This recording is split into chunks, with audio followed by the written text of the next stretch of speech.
Và có rộp anh chùm riêng số bộ mai bọn ngày nay chênhประเภท กระดอล ปูด ចំនួន 6 ឈុត ហ្នឹងហើយ 6 ឈុត và ទៅ កន្លែងផ្សេងគ្នា ពួកម៉ែបងប្អូន ហ្នឹងហើយ នៅ ត្រង់ នេះ ធ្វើ សម្រាប់ ទុកលក់ ដែរ ពួកម៉ែបងប្អូន ហ្នឹងហើយ បើ ចង់ ដឹង តម្លៃ អី អាច អ្នកតំណង មក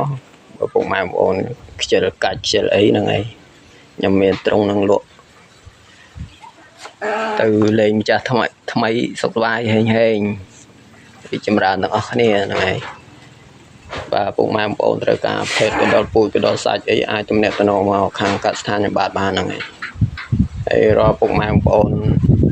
ចុច like ចុច share ហើយ ចុច តាមដាន ហ្នឹងហើយ ខ្ញុំ នឹង បញ្ចុះ តម្លៃ ពិសេស ឲ្យ